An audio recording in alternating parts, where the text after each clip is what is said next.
1080 The Fan. Ryan Buckley with his SportsCenter update. First on The Fan on the gridiron tonight, the first game of the new 12-team college football playoff. It takes place in South Bend. The 7-seed Notre Dame hosting 10-seed Indiana. Snow is on the ground with temperatures at kickoff below freezing. The Fighting Irish favored by a touchdown. It gets started at 5 with pregame coverage right here on The Fan at 4:30. Saturday, it's a college football playoff triple header. The early game is a whiteout in State College as 6-seed Penn State hosts 11-seed SMU. That's a 9 a.m. kickoff for us on the West Coast. The Nittany Lions favored by 8.5. In Austin at 1 o'clock, 5-seed Texas hosts 12-seed Clemson. The Longhorns favored by a dozen. And in the nightcap, the game all Ducks fans will want to keep an eye on, 8-seed Ohio State hosting 9-seed Tennessee.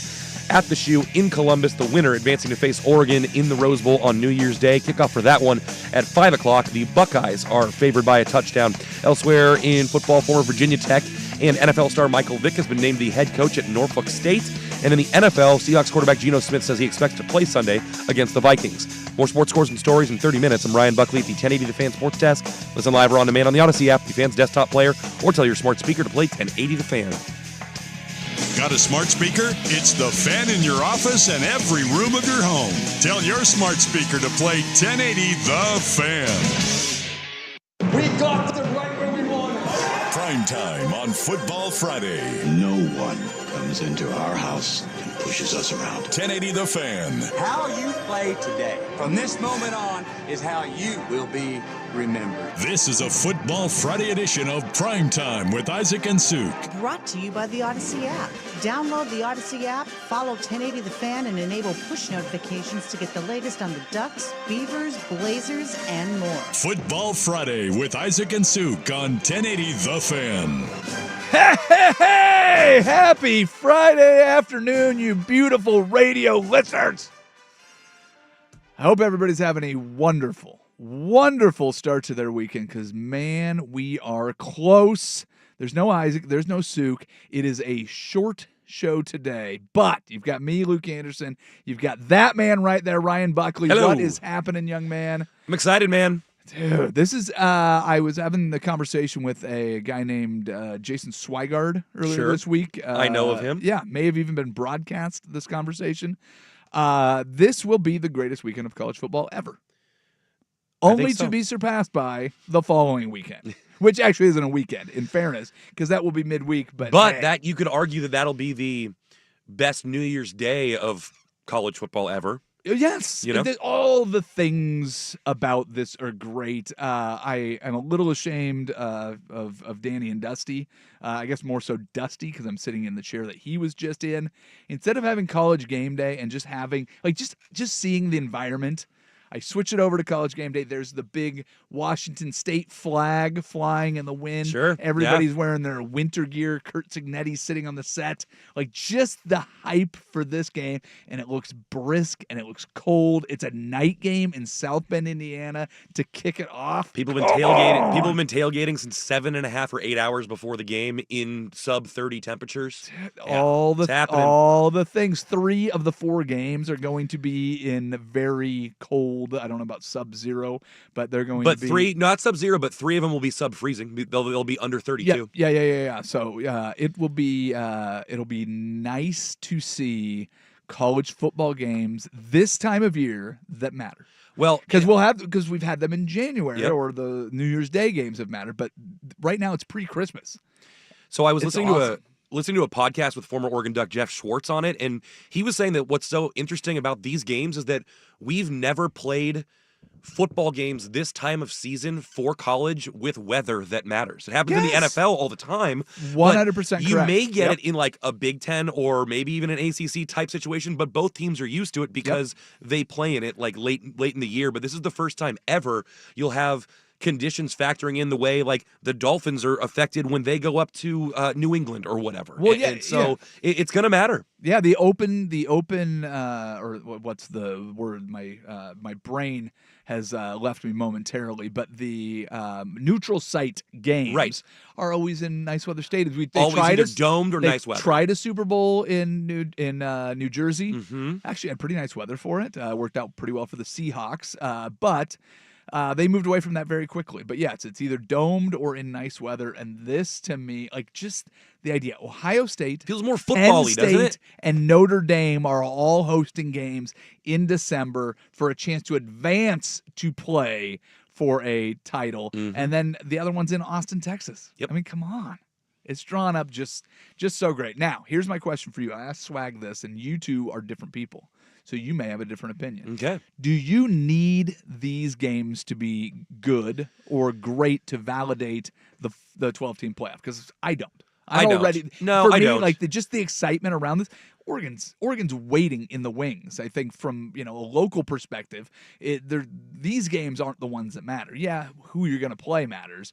But I've never had this much hype for a college football weekend. No, ever. I mean, I actually think tonight may be a game between Indiana and Notre Dame, but even if Notre Dame totally boat races them, I won't care. We haven't seen anything like this yet, where you're advancing to the next Watch round. out, and, Georgia. Well, right. I mean, Yeah. then we get all the hype for that game. We haven't watched any of the teams with a bye play yet. So once this comes out, there's going to be all this momentum on the team coming in. And we've even seen that in the NCAA tournament with play-in teams, the teams that barely make the field. They win a game, they get on a roll, they knock off somebody who's seeded better than them. And, I don't know that. I mean, we could see all the favorites win here, and I wouldn't even be surprised. But that's not going to make the 12-team playoff not worth it. It's worth it for all those teams to have these games that everyone's going to be watching. Well, and just the idea that instead of arguing about who the fourth best team is, the arguments are about the 12th best team makes it that much better. And that's what I thought was so silly about the Alabama grievances this year. It's like, If this was any other year in college football, you wouldn't have a leg to stand on because,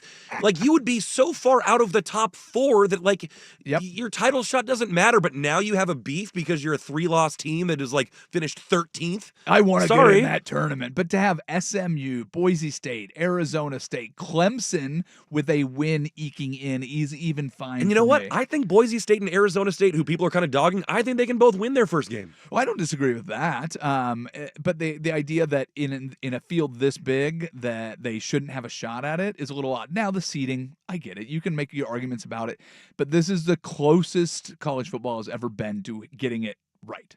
Correct. And the outcome of these next 4 games won't change that.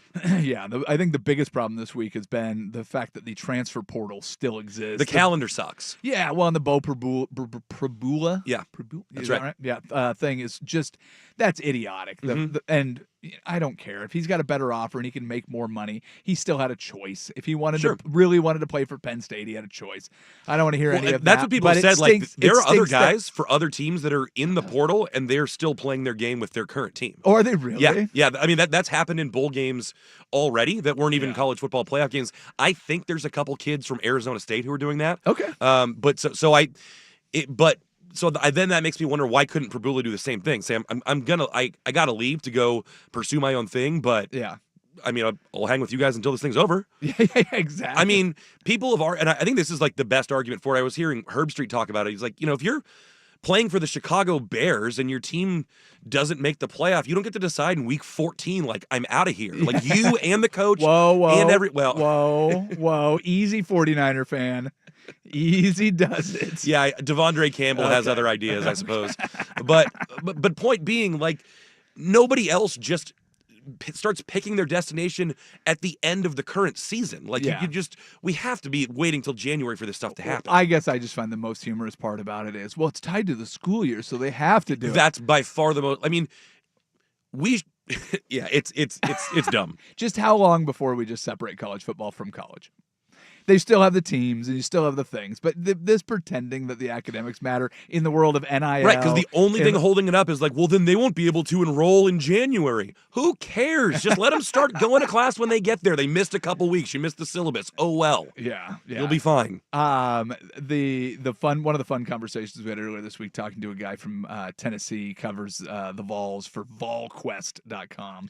And I asked him how many games he would trade in Tennessee, who's number 1 in the country in their basketball season. I said, what would you trade in future wins for your basketball team to win just this one game to get to the Rose Bowl? Say all of them? He did without, as he goes, what are the 31? Yeah, trade every single one of them, like in a second. But yeah, it just for one win, not for a national championship, but just to get past Ohio State. So that's the other thing is, having talked with, Suk about his big games, or Will Darkins, who hosts with me on Saturdays, about the biggest games that he played in.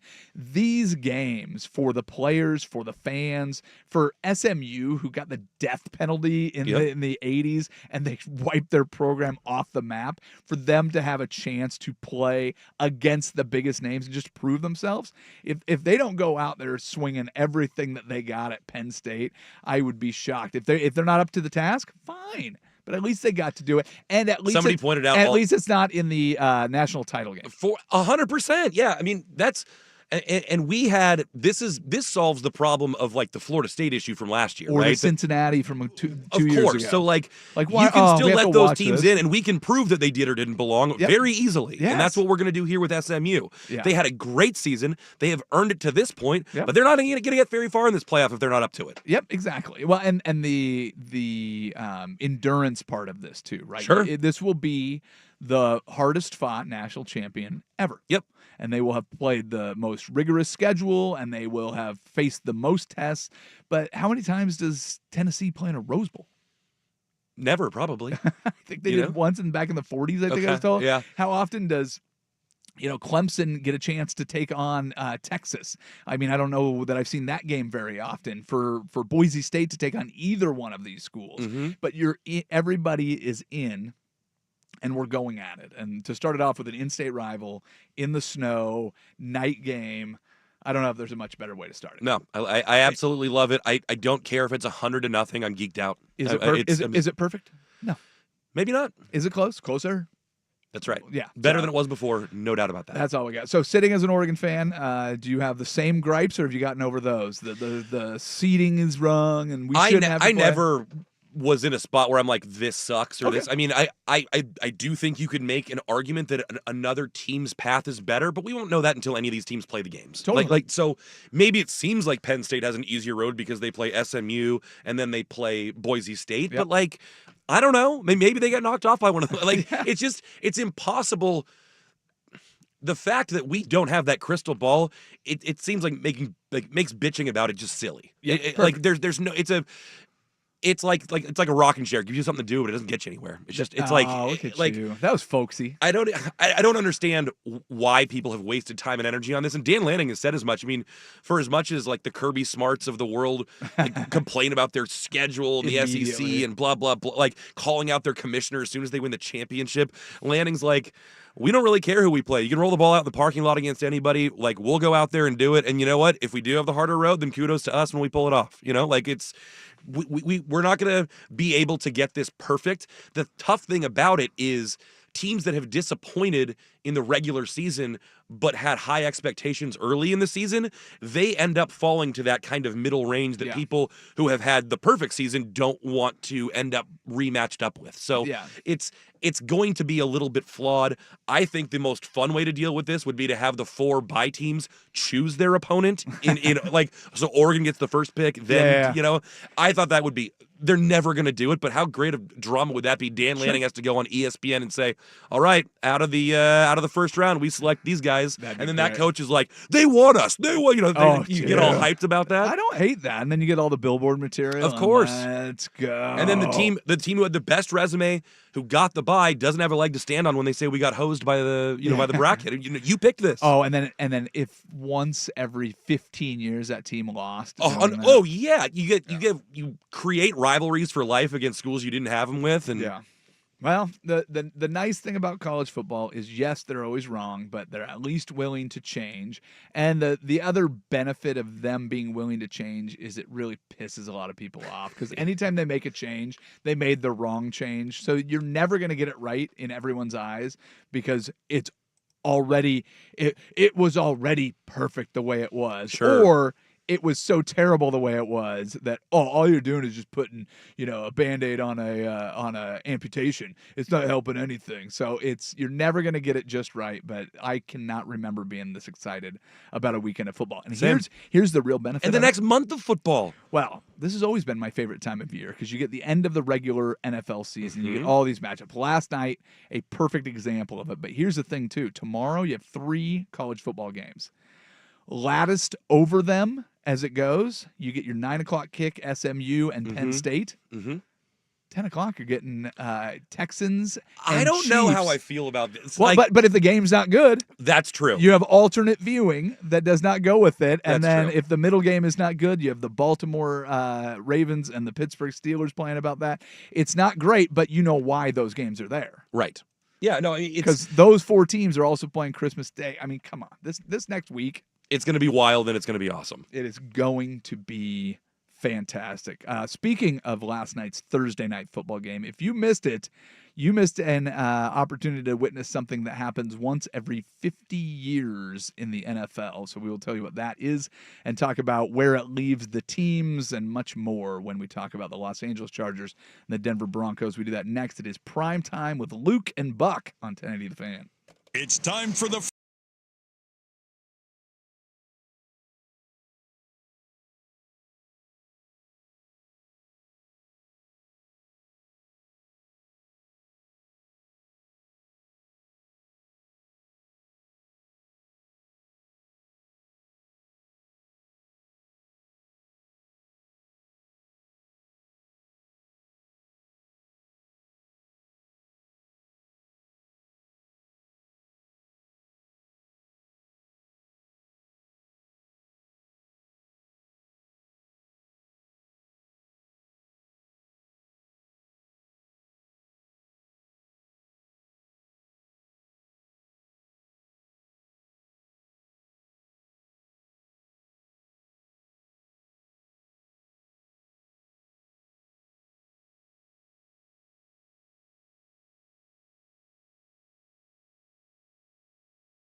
I'm with Isaac and Suk Brought to you by the Odyssey app. on 1080 The Fan. I don't know about you, Ryan Buckley, but this is my last show before Christmas, so we'll be celebrating with our fans. Not mine. Not yours? No, there will be one more live edition of Primetime before Christmas. That will be Monday. Isaac and Suk? Nope, that'll be another SOB edition. Schultze, Ooh. Ortner, and Buckley. And then we will all be off for Christmas Eve day and the day after. Isaac will be back on the 27th. All right. Well, there you go. There you have the lineup. Today's show only goes until 4:30. Then we will kick it right over to pregame for the first round of the 12-team college football playoff. So hyped. So hyped. That's why you work in sports, isn't it? Absolutely. Way more fun to be part of this than it would be, doing like real work right now. Yeah. No kidding. What fun would that be? Sometimes things happen at your job, though, that you have no idea what's going on. Last night, Khalil Mack admitted that he really had no idea what was going on at the end of the first half. And if you were watching the end of the first half with no sound on while you were trying to help your kids wrap presents and get the house decorated and finish up dinner, or like and me, move things around and do all of that, editing audio from the previous day's show. So it was all happening on mute because I was working with audio, and I'm like, what the? And then I had to go to Twitter to understand all of it in retrospect. Oh, I had rewind. So what I did was put the sound on. And I could have done that. I just didn't. And my wife's like, "What? Did this already happen?" I go, "Yes, I have no idea what is going no idea what is going on here." The best part about this was they asked Jim Harbaugh, and they're like, "Oh, did you know about this rule?" He goes, "I try to do a fair catch free kick every single game, his entire career." Special teams very aware of it. Dicker, the kicker, who was the one that made the free kick for 3 points at the end of the first half, said that as soon as he joined the Chargers, he was informed of the rules. So this is something that is not a secret to the people that are in charge of special teams or in charge of football teams. But it's just so rare that the circumstance presents itself where you would be able to use it. Or attempt it, that we never see it. So for anybody that didn't watch the game, here is the rule and the scenario. So if you fair catch a punt and there is 0 time left on the clock at the end of either half, you're allowed to try a free kick, so essentially setting it up like a kickoff, but if you make it through the uprights, you get 3 points. It is not a snapped field goal. It is not a defended kick. It is set up just like a field goal, and if you do not make it, the other team has a chance to return it. Right. I did see the people, or like at least one player lined up under the goalpost like we've seen for people trying the extra long end of game field goals. So in last night's game, the Denver Broncos are punting at the end of the half. The Chargers call for a fair catch. And then there's actually a receiver interference. And that's what enabled this whole thing. Yep. Broncos. Well, I mean, I guess I could have tried it from 15 yards back, but yeah, you're dead right. So, well, I mean, what do you have to lose in that scenario too? It would have been fun. They've tried 60-plus yard free kicks, but anyways, the 15-yard penalty makes it a 57-yard kick, and they set it at the line of scrimmage, line up. And I was watching it with my kids running around doing the whole thing. I had no clue what was going on, and they kept going back and forth, and Dicker is warming up, then he's not, then he's on the field, then Herbert's out there, and they're just going back and forth. The really interesting thing about the whole pattern of events is I believe the Broncos were up 21-10 at the time. Yeah, that's accurate. And then the Chargers make the 57-yard kick, they get the 3 points, they go into the half, and you can kind of feel it. Like they interview Sean Payton and whatever. It feels like the momentum was switched. And turns out that was the case because the Broncos went on to score 6 points in the second half. The Chargers went on to score 20 points in the second half. And Los Angeles gets out of there with the victory. Now, they did not secure a playoff spot.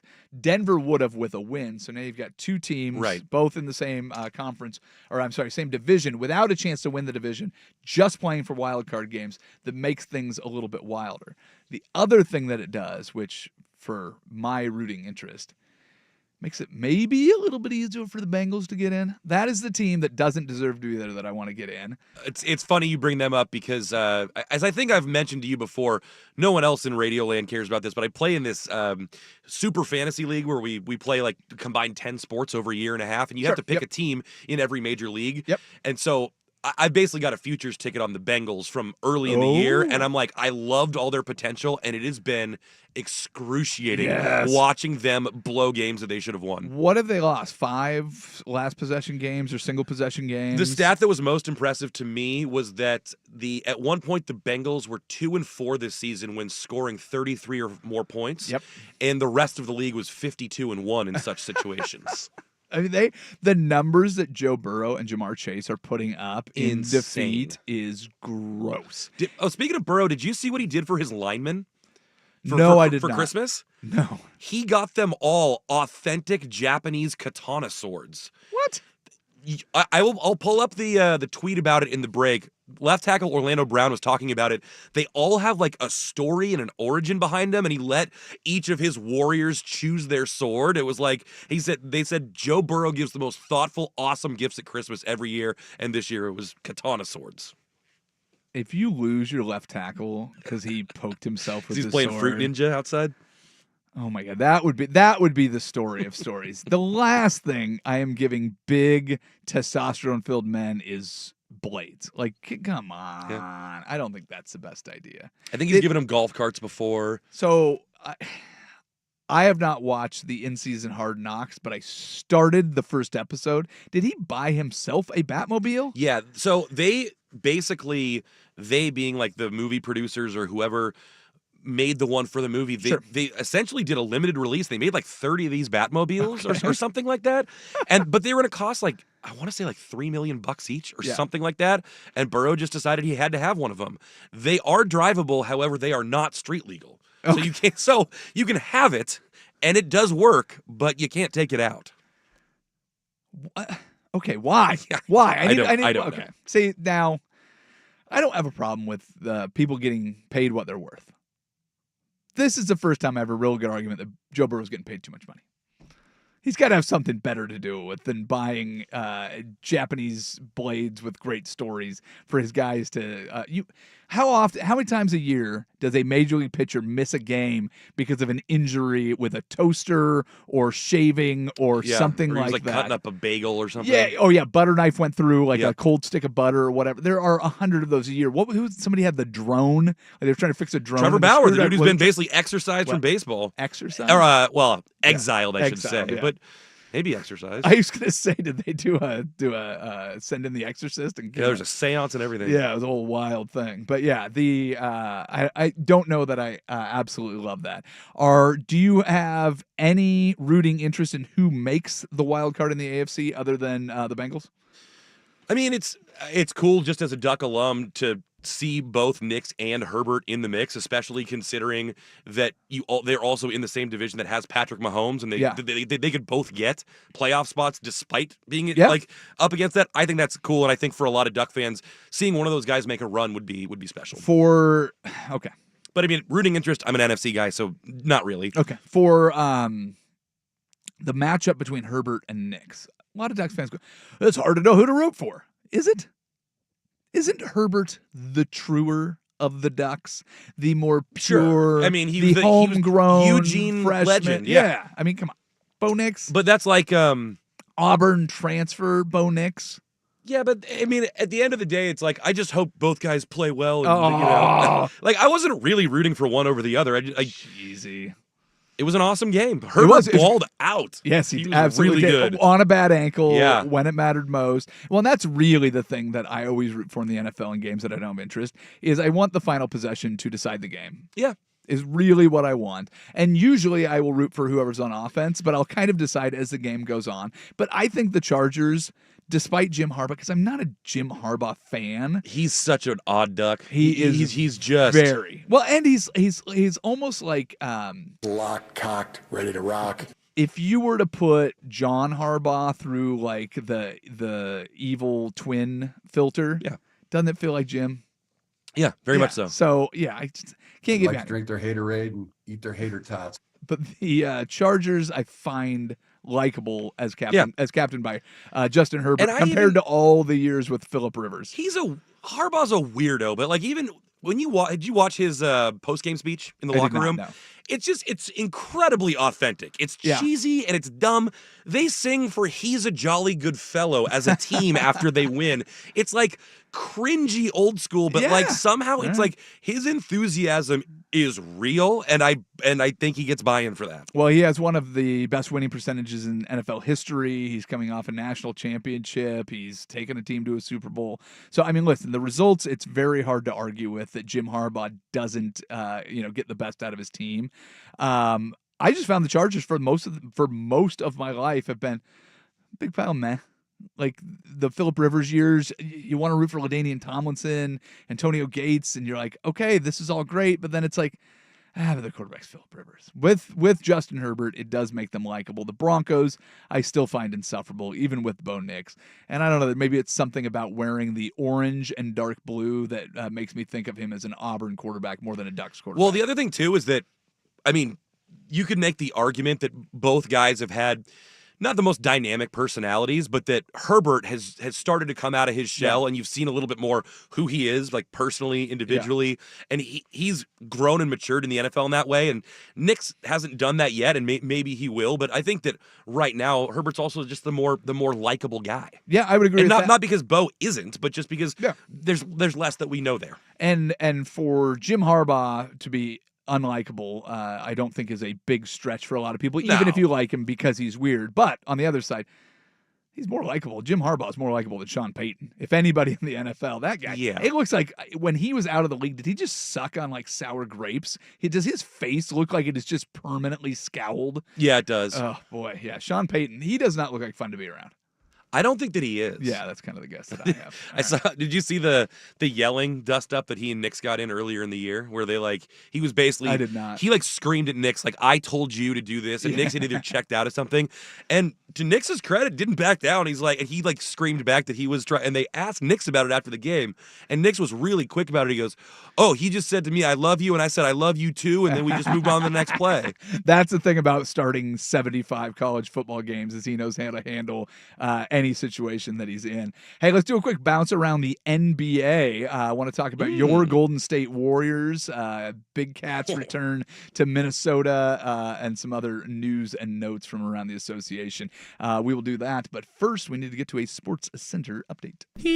Magic Johnson. This is a Football Friday edition of Primetime with Isaac and Suk. Brought to you by the Odyssey app. Now, from the Fan Sports Desk, a Sports Center update on 1080 The Fan. Brought to you by PG Long Floor Covering. Carpet, hardwood, or laminate flooring cleaning or restoration. Call PG Long, your Northwest flooring experts. Visit them at pglongllc.com. First on the Fan. On the gridiron tonight, the first game of the new 12-team college football playoff is in South Bend, Indiana. 7-seed Notre Dame hosting 10-seed Indiana. Snow is on the ground with temperatures at kickoff below freezing. The Fighting Irish favored by a touchdown. It gets started at 5 with pregame coverage right here on the Fan at 4:30. Saturday, it's a college football playoff triple header. The early game, a whiteout at State College. 9 a.m. kickoff for 6-seed Penn State hosting 11-seed SMU. The Nittany Lions favored by 8.5. Then in Austin at 1 o'clock, 5-seed Texas hosts 12-seed Clemson. The Longhorns favored by a dozen. And in the nightcap, the game all Ducks fans will want to keep an eye on. 8-seed Ohio State hosting 9-seed Tennessee at the Shoe in Columbus. The winner advancing to face Oregon in the Rose Bowl on New Year's Day. Kickoff is at 5 o'clock. The Buckeyes favored by a touchdown. The Blazers are off today after beating the Nuggets on an Ant Simons buzzer beater Thursday. They'll get back on the hardwood Saturday at 5:30 when they visit Wemby and the San Antonio Spurs. More sports scores and stories in 30 minutes. I'm Ryan Buckley at the 1080 The Fan Sports Desk. Listen live or on demand on the Odyssey app, the Fan's desktop player, or tell your smart speaker to play 1080 The Fan. One number does it all for contests and texting your favorite fan shows. The Vancouver Ford text line is 503-864-6FAN. Ready to steer your career in a new direction? Join the TriMet team and help keep the Portland area moving. We have immediate openings for bus drivers, starting at over $29 an hour and a hiring bonus of $7,500. That's right, a $7,500 hiring bonus. We also provide great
Ryan Buckley, I think you know that I love you. I do. I don't But it's nice when you criticize. say it. I don't criticize your producing very often, but if you're gonna play the rejoin, you need to let Dominic the Donkey breathe a little bit.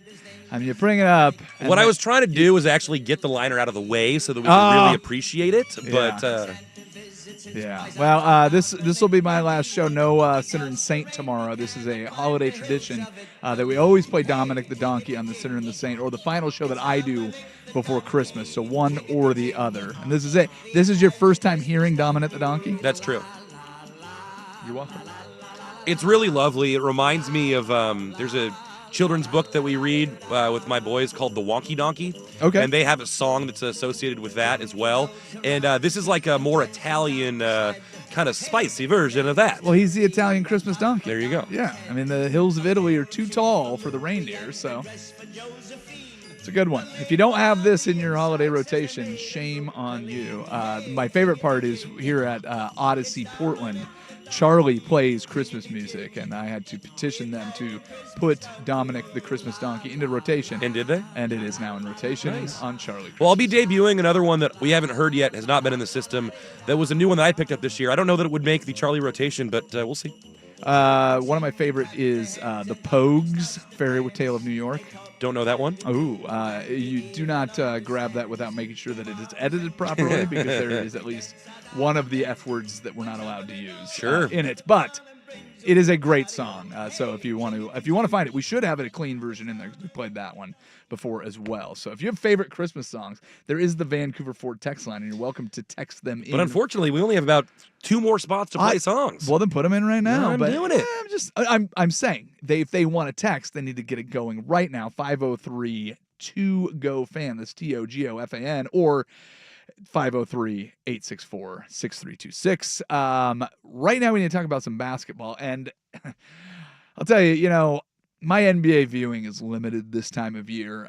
There are more important things that take priority for my viewing and just the time that I spend. But I do like to keep on what's going on. The Blazers get a nice win last night, unless you're hoping that they can get a draft pick. Yeah, it's not I don't a nice consider win. that a nice win. That's my point. Make a decision what you're going to do, and then don't get excited. Oh, they beat the Nuggets. The Nuggets aren't that good. They have a great, great player, but that team is not as good as it once was.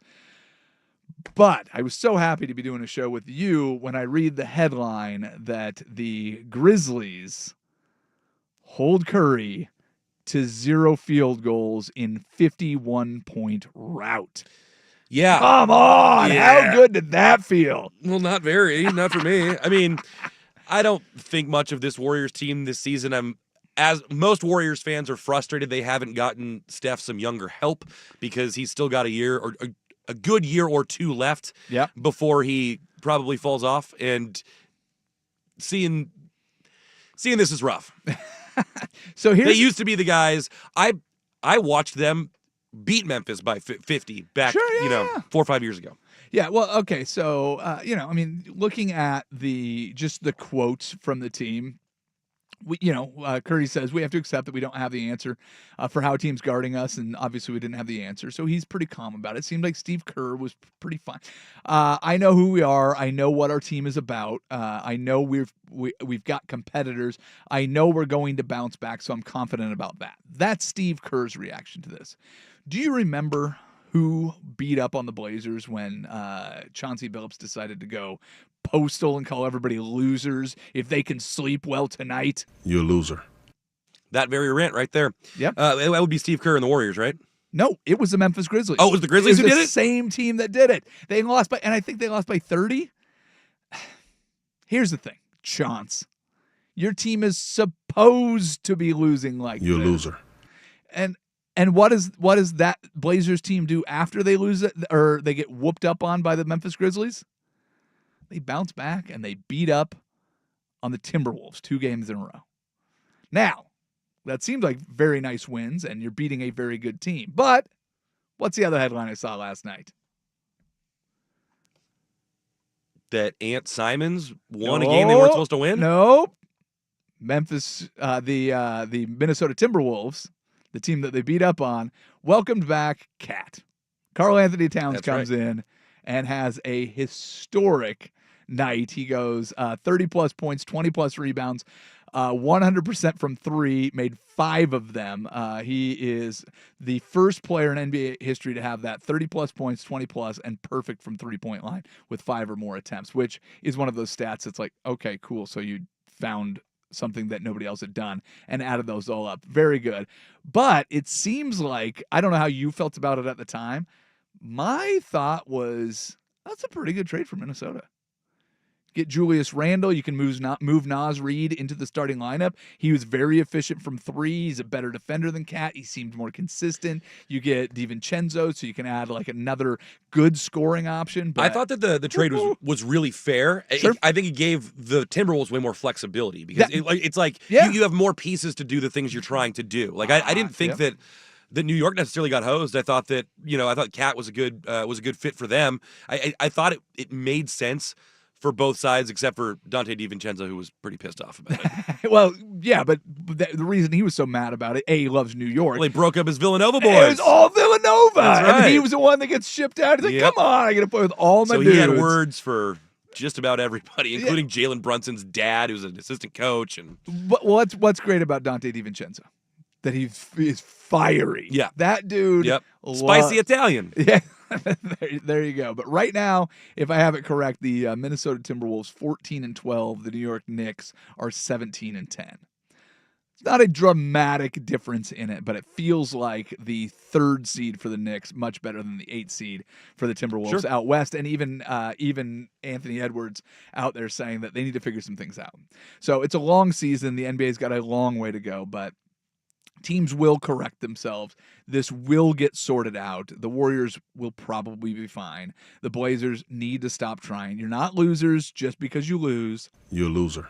You're trying to build a franchise, and you might want to get some potential stars on your team. The way to do that, unfortunately, there are only 2 ways to do it. Through the draft or tricking the Clippers into giving you a potential future MVP player like SGA. That's it. Find a dumb team that's willing to give up talent that they don't realize they have because they're stupid. And I don't know if there's anybody on the Clippers like that right now, because I will not watch Clippers basketball if I don't have to. You know what? The guy who is on the Clippers doing that right now, that the Blazers already had, Norman Powell. Yeah, but Norman Powell. He is a borderline all-star this year. Okay. So. Is he a centerpiece? No. Okay. Did you think that SGA very much is? Did you think that he would be when? Probably. Okay. I mean, he was really damn good, and they didn't really have, I think, the shots and because he was there in LA with he was part of the Paul George trade. So it was like, what a weird thing that you have where you could just have a player in Kawhi Leonard show up and be like, you know who I want to play with is this dude. And then they just go, okay, well, I guess the fact that started happening. I mean, it really started kind of with LeBron, basically. Yeah. Back when he was like, when they made the Heatles, and it was like, oh, actually, it's not just going to be me and Wade. I want Bosh to come over here too. Yep. And like, I mean, yep. Yeah. And that worked, but it didn't work nearly as well as they thought it would. No. I mean, that was the fun part of it. That's the thing is that the players make it seem like it's so easy to do, and that if it happens, then it'll automatically work. Well, it doesn't. Nope. I mean, it rarely does. It worked for the Warriors when they said, oh, like Durant wants to join up with them, but most of the others, it has not worked. No, and the best one of all time was KD trying to orchestrate with Kyrie Irving with Brooklyn. Yeah. Oh, just so and good. Brooklyn's actually done that a couple times with like. Remember when they did it with like Darren Williams and Garnett? Well, and they got didn't they have Paul Pierce come over too? I think that's right. Yeah. They're like, you know what we'll do? We'll just take that team that won a championship over there with Boston. We'll just put them over here, and we'll see how that works. They're like, look at this 3-headed monster. They're like, you're like 5 years too late. What are we doing? They had James Harden, and you just go, oh man, the Nets are going to be so good, and then it just collapsed. It's so great. A couple other things worth noting in the NBA. We will do those next. I don't know if we've talked about this, Buck. We don't have to hit any of the benchmarks today. We're too early for that. That's correct. We'll be off the air before In the News, Hot Five, any of that. I just realized that. Yep, So what we'll do is we'll hit a couple more basketball news and notes from last night, and then we will get back into football, wrap up the half hour, and send you off into the night to watch a snowy matchup between Indiana and the hosting Notre Dame Fighting Irish. Oh, man, I'm pumped about this. Let's go. We will be back in a moment. This is a Luke and Buck edition of Primetime on 1080 The Fan. It's the Vancouver Ford text line. Plenty of time to talk sports today.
Sterling, so they are throwing on beautiful violin music with a great intensity and fervor, which I kind of enjoy. I'm like, I can handle that. There's no lyrics. There's no Absolutely. So there's a lot more annoying things that they can do, like the entire Rise of Red soundtrack over and over and over and over and over and over again.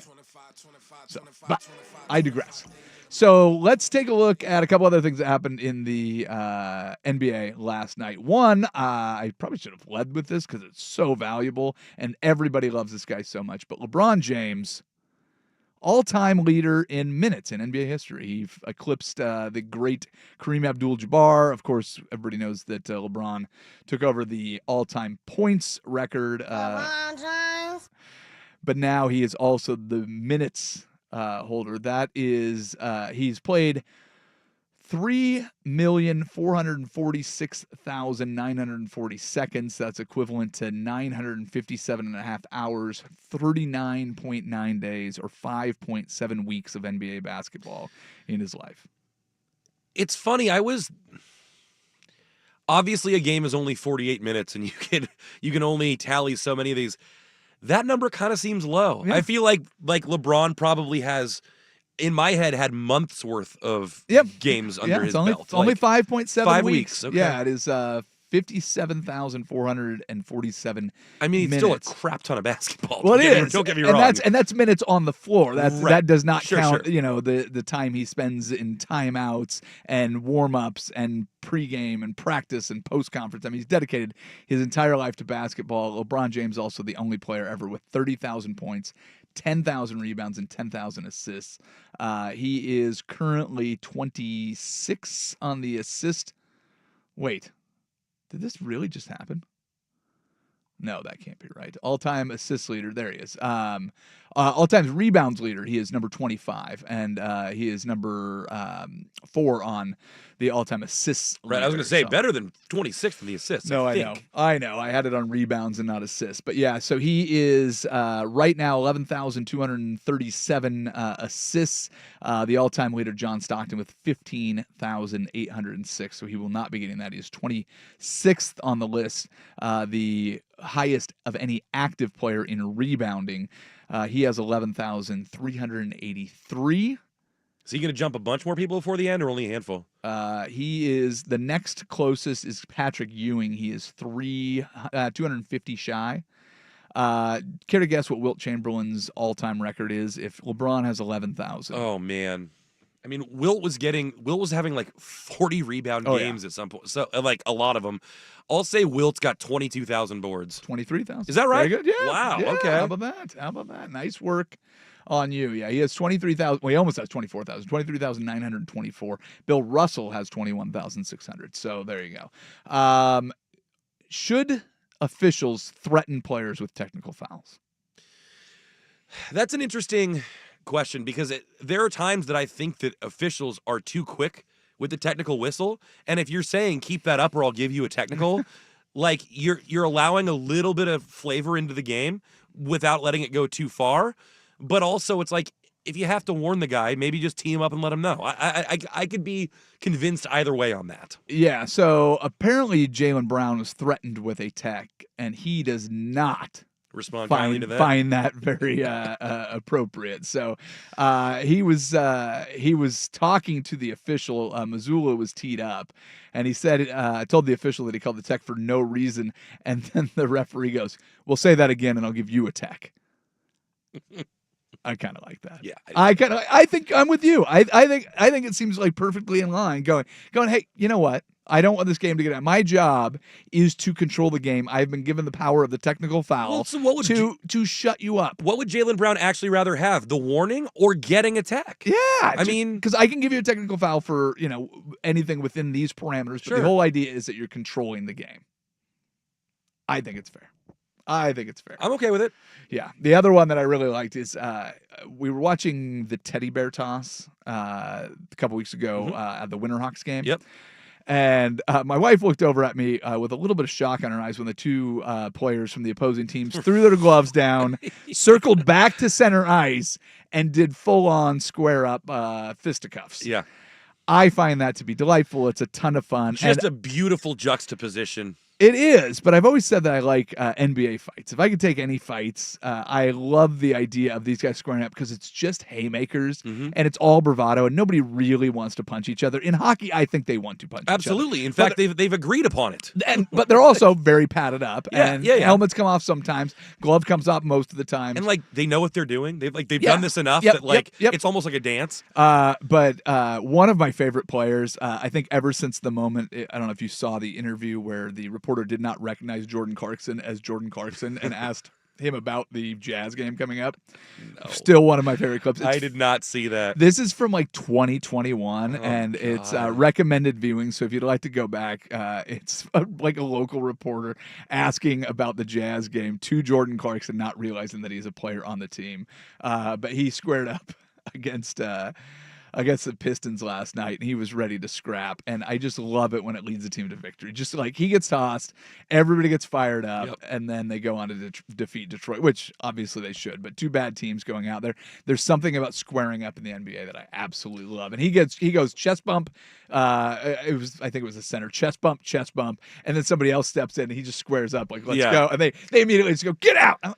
Come on. Can we just let him take a couple swings before we leave? The fan text line with a good point. Umpires threaten ejections in baseball.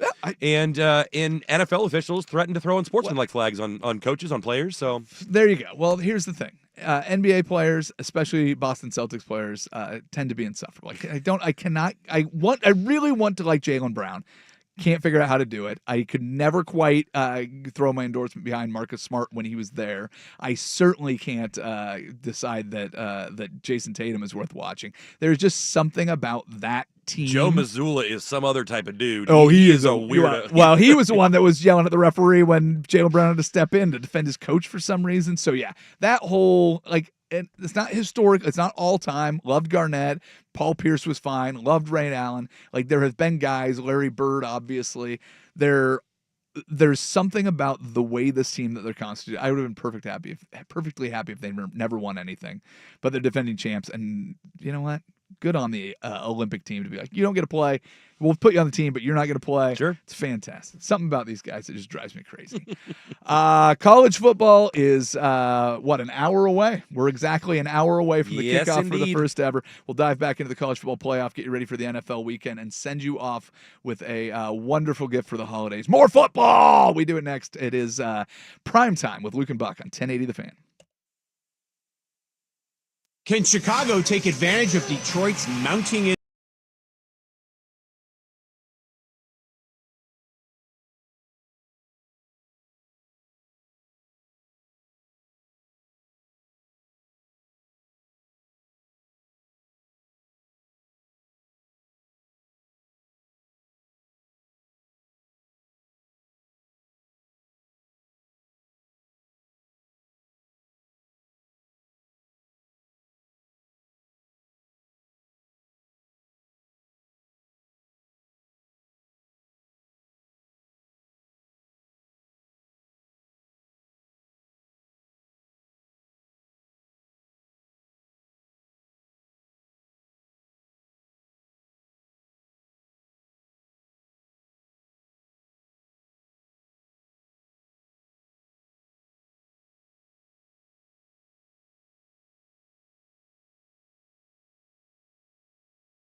Brought to you by Red Tail Golf Center's holiday sale going on now. Up to 50% off all your holiday golfing needs. Red Tail Golf Center, where we guarantee the lowest holiday prices.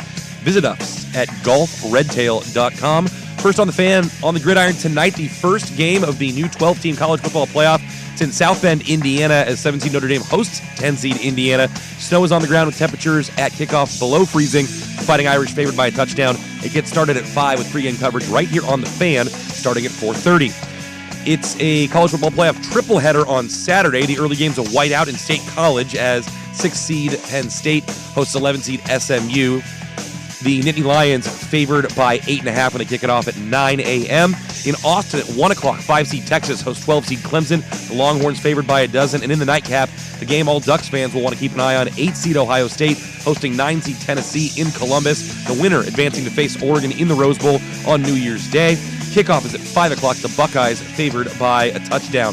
Elsewhere in college football, former Virginia Tech and NFL star Michael Vick has been named the head coach at Norfolk State. And in the NFL, Seahawks quarterback Geno Smith says he expects to play Sunday when Seattle hosts the Vikings. He's coming off of a knee injury last week. That is a 1:05 kickoff on Sunday, with Minnesota coming in as a 3-point road favorite. More sports scores and stories in 30 minutes. I'm Ryan Buckley at the 1080 The Fan Sports Desk. Listen live or on demand on the Odyssey app, the Fan's desktop player, or tell your smart speaker to play 1080 The Fan. Jump back to earlier parts of your favorite fan shows on the Odyssey app. The only way to rewind Portland's sports leader, 1080 The Fan. Primetime on Football Friday, 1080 The Fan. Professional football in America is a special game, a unique game. Played nowhere else on earth, it is a rare game. The men who play it make it so. This is a Football Friday edition of Primetime with Isaac and Suk. Brought to you by the Odyssey app. Download the Odyssey app, follow 1080 The Fan, and enable push notifications to get the latest on the Ducks, Beavers, Blazers, and more. That's gonna make the difference between winning and losing. On 1080 The Fan. No Isaac, no Suk. Short show. We've got Indiana, Notre Dame coming up right here on The Fan. It will be fun regardless of the results, because this game is to advance. Let's go. Winner gets to play Georgia. How's that for a prize? Carson Beck's elbow stays hurt. That's not going to be that bad. But for a chance to go and win, Ryan Buckley, one of the things that people often tell me when I mention that I work for 1080 The Fan and that I get to do shows with Ryan Buckley, they're like, I love that guy. He's such a delightful degenerate. Is that what they say? Yeah. Nice. He's such a delightful degenerate. Yeah. Have you made your bets on all of these games, or do you have your picks in? Are they submitted? Have you already announced them all? I've not announced anything, but now's the time to do it, brother. That's There right. is no more airwaves until the games are played. That's right. So I did spend a little time this morning placing a couple wagers. Okay. I like Notre Dame tonight. I like Notre Dame to cover. Okay. So I think they win. I actually got 6.5 on that, so I just like them to win by a touchdown. Okay.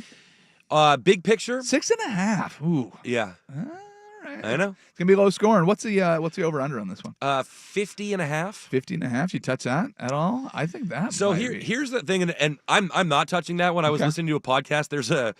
There's a term in some gambling circles that people refer to as snovers, and those are when snow is present, the public automatically thinks under. Sure. But there's more data to suggest that wind and rain are detrimental to scoring More than so than snow. snow. Huh. And that really where the snow has the biggest impact is on the footing of defenders who are trying to react. So you end up actually getting some kind of track meet action when two offenses are dialed in. So I'm not thinking that this game is going to be that anyways, just based on these two teams and their styles of play.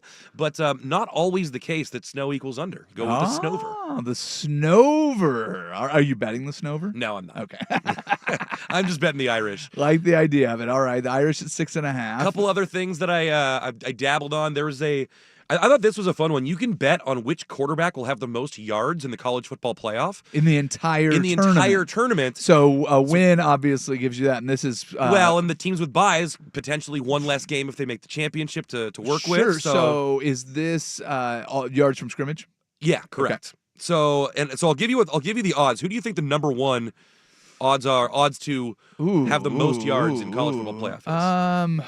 Boy, I'm trying to think of dual threat quarterbacks. Oh, no, sorry. This is just passing yards. You said. Oh, yeah. You said yards from scrimmage. No, this is just passing yards.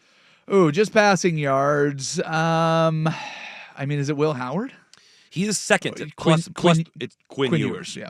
Plus 140 for Ewers, plus 325 for Howard. Yeah. Drew Allers plus 525, and then you get Gabriel at plus 675. Okay, yeah, because Quinn Ewers is interesting because he's getting a lot of doubters out there, and right. Yeah, so that's and of course being the 5 seed.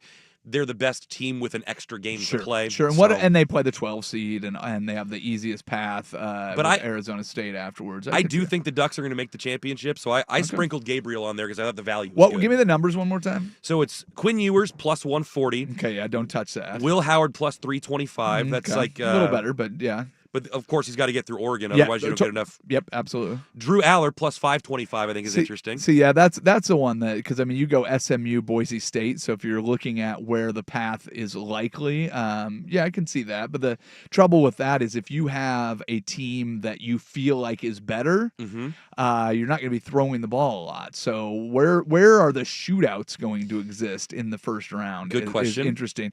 And if, I mean, what kind of action can you get on Cade Klubnik? So Klubnik is 18-1. Okay. So if you like Clemson to make a run, then but even if so, I guess my thing is if Clemson makes a run, how do they do it? Right.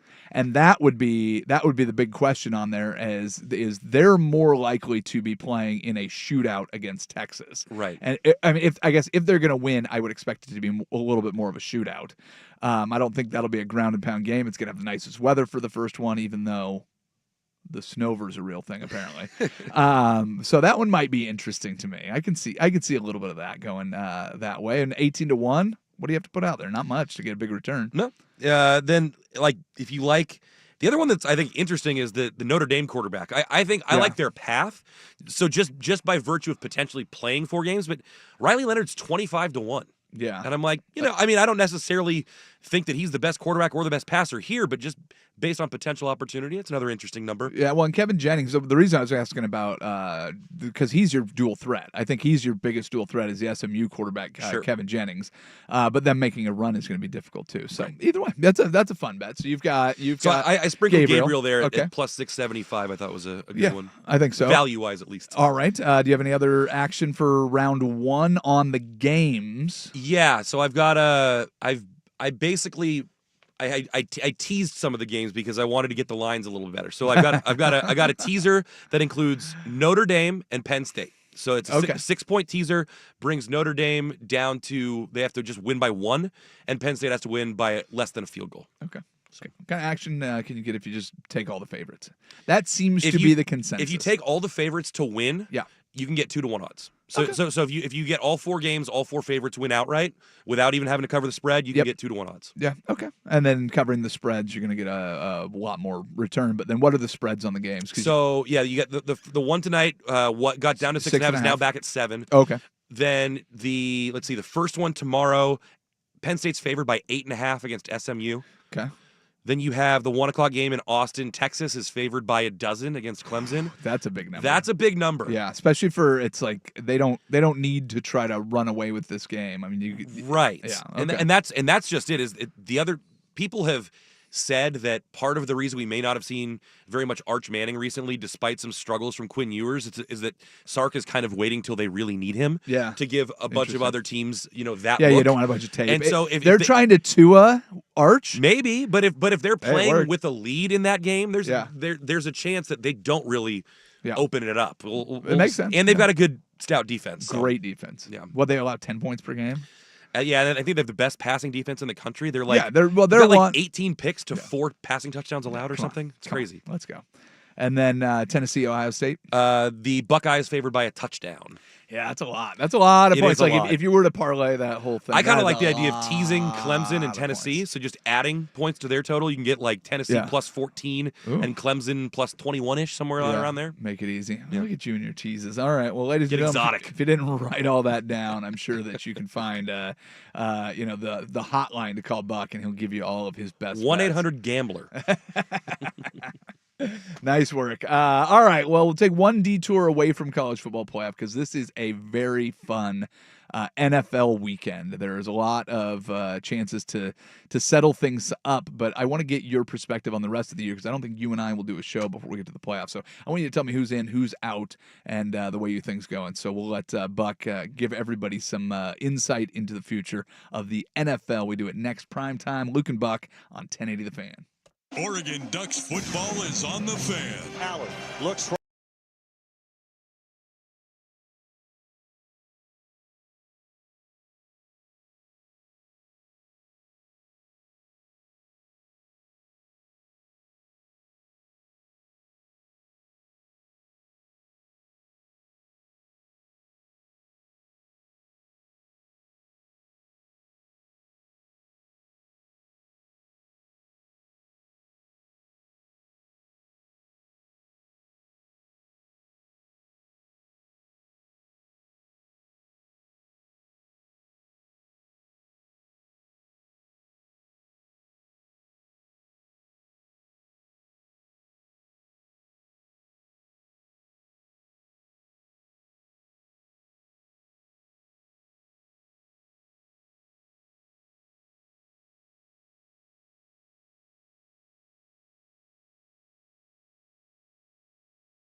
Time with Isaac and Suk Brought to you by the Odyssey app. on 1080 The Fan.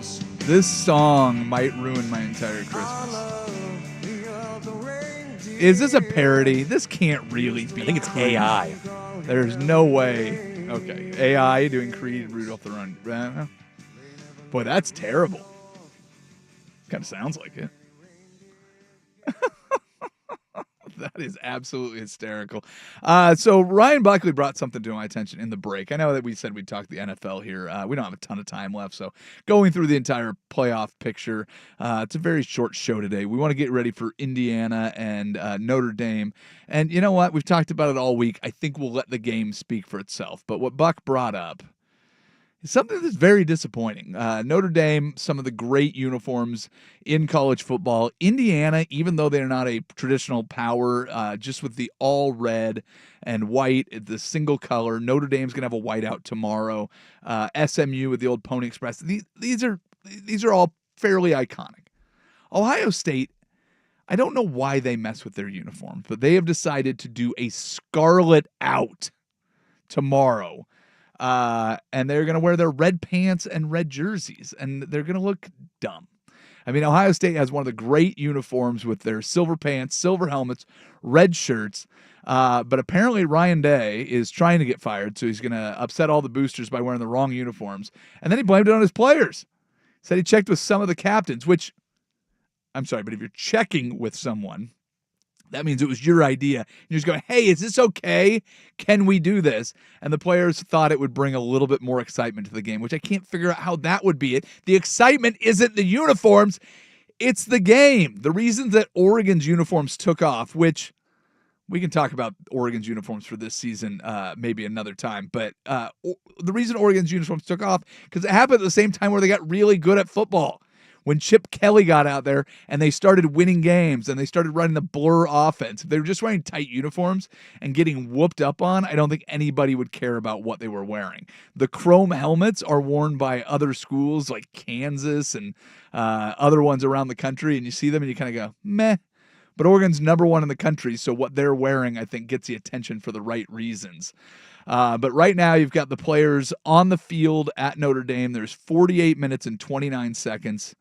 You'll notice that I'm doing a lot of talking. It's because Buck has broken things in the producer's chair, so we may or may not have him. He gives us Rudolph the Red-Nosed Reindeer, and then he bounces out on us. It's just such an embarrassing Nothing's move. broken. I'm just fixing something. I know. Well, wait. So if it's not broken, then how do you fix it? Hasn't broken yet. So he's potentially broken something on the final segment. So anyways, we're going to have a scarlet out tomorrow. So unfortunately, the Buckeyes will have the worst uniforms. Since Buck is caught up with things, let's go ahead and take a look at the NFL schedule this weekend. If you haven't seen it, since I'm just sitting here talking to myself until Buckley can get back.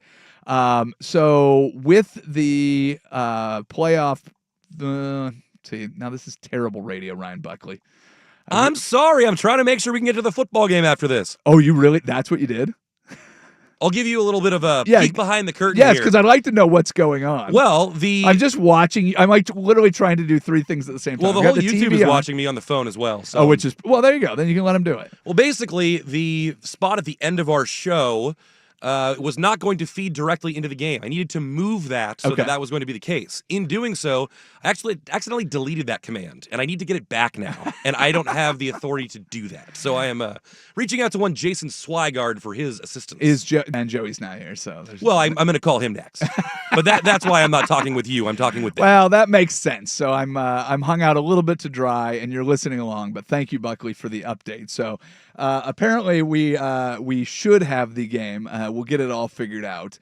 But it looks like the field looks clear at Notre Dame. It looks like it's nice and cold, but you've got the players warming up on the field.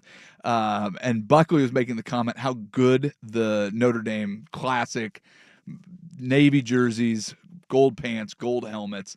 I just cannot wait for this tournament to actually get underway and get going on. So if you're listening and you've got any thoughts about OSU being terrible,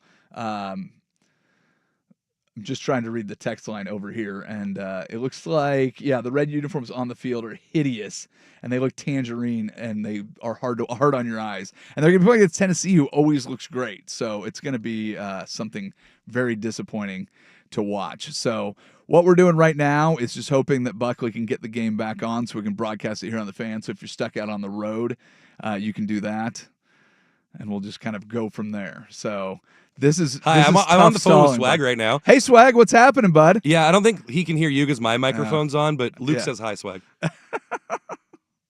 He says okay. All right, is this something we're going to be able to fix? Is this a simple command?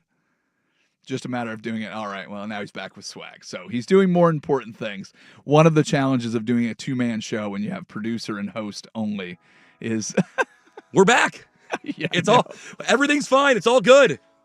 All right, we got it fixed. You got about 45 seconds. One of the best radio segments I think I've ever done is, and the best part is you brought up a topic. Yeah. In the break.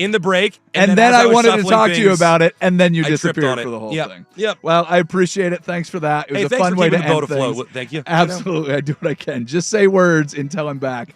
Everybody have a Merry, Merry Christmas. I'll be back after the holiday.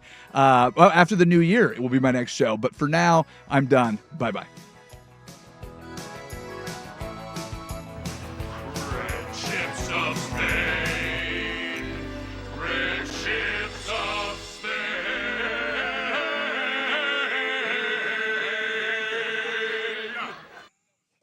Hey, have you been hurt by someone? They've hurt your feelings? The NBA, perhaps? Or maybe